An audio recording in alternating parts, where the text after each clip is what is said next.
ಇವತ್ತು ನಿಮಗೆ ಗೊತ್ತಿದೆ,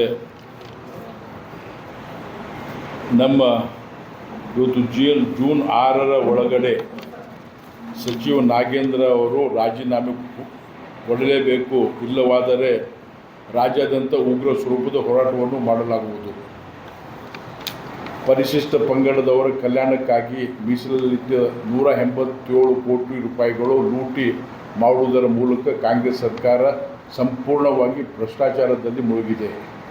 ಇದಕ್ಕಾಗಿ ಅಧಿಕಾರಿಗಳನ್ನು ದುರ್ಬಳಕೆ ಮಾಡಿಕೊಂಡು ಸಚಿವರು ಇಲಾಖೆ ಹಣವನ್ನು ದೋಚುವಲ್ಲಿ ನೇರವಾಗಿ ಭಾಗಿಯಾಗಿದ್ದಾರೆ ಎನ್ನುವುದಕ್ಕೆ ಬಲಿಯಾದ ಪಿ. ಚಂದ್ರಶೇಖರ್ ಅವರ ಮರಣಪೂರ್ವ ಹೇಳಿಕೆಯಲ್ಲಿ ಹಸ್ತಾಕ್ಷರದಿಂದ ಬರೆದಿರುವುದು ಜಗಜ್ಜಾಹೀರಾಗಿದೆ. ಭ್ರಷ್ಟಾಚಾರದಲ್ಲಿ ಮತ್ತು ಅಕ್ರಮ ಹಣ ವರ್ಗಾವಣೆಯಲ್ಲಿ ಭಾಗಿಯಾಗಿರುವ ಪರಿಶಿಷ್ಟ ಪಂಗಡ ಕಲ್ಯಾಣ ಸಚಿವರಾಗಿರುವಂಥ ಶ್ರೀಯುತ ಬಿ. ನಾಗೇಂದ್ರ ಅವರನ್ನು ಕೂಡಲೇ ಸಂಪುಟದಿಂದ ವಜಾಗೊಳಿಸಲು ಸರ್ಕಾರವನ್ನು ಆಗ್ರಹಿಸುತ್ತೇವೆ. ಈ ಪ್ರಕರಣದಲ್ಲಿ ಸಚಿವರೇ ನೇರವಾಗಿ ಭಾಗಿಯಾಗಿರುವುದರಿಂದ ಸರ್ಕಾರ ಇದನ್ನು ಮುಚ್ಚಿ ಹಾಕುವ ಸಾಧ್ಯತೆ ಇರುವುದರಿಂದ ಪ್ರಕರಣದ ತನಿಖೆಯನ್ನು ಕೂಡಲೇ CBIಗೆ ವಹಿಸಬೇಕು. ಸರ್ಕಾರ ನಾಗೇಂದ್ರ ಅವರನ್ನು ವಜಾಗೊಳಿಸುವುದಕ್ಕಾಗಿ ಜೂನ್ 6ನೇ ತಾರೀಕು ಅಂತಿಮ ಗಡುವು ಆಗಿರುತ್ತದೆ.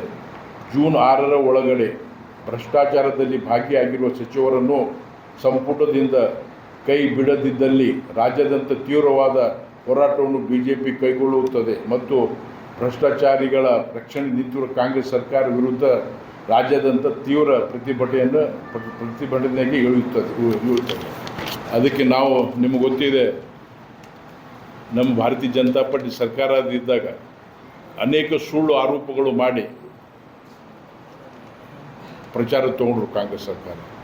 ಇವತ್ತು ಒಬ್ಬ ಗೌರ್ಮೆಂಟ್ ಆಫೀಷಿಯಲ್ ಡೈಯಿಂಗ್ ಡಿಕ್ಲರೇಷನ್ ಅಂತ ಹೇಳ್ತೀವಿ ನಾವು ಇಂಗ್ಲೀಷಲ್ಲಿ, ಡೈಯಿಂಗ್ ಡಿಕ್ಲರೇಷನ್ ಕೊಟ್ಟಿದ್ದಾರೆ. ಇವತ್ತು SC/ST ಇವತ್ತು ನಮ್ಮ ST ಜನಾಂಗದ ದುಡ್ಡು ಮಿಸ್ಯೂಸ್ ಮಾಡ್ತಾ ಇದ್ದಾರೆ. ಇದು ನಮ್ಗೆ ಅನಿಸ್ತದೆ this is only tip of iceberg. ಇನ್ನಂತೂ ಭಾಳಷ್ಟು ಪ್ರಕರಣಗಳಿರಬೇಕು.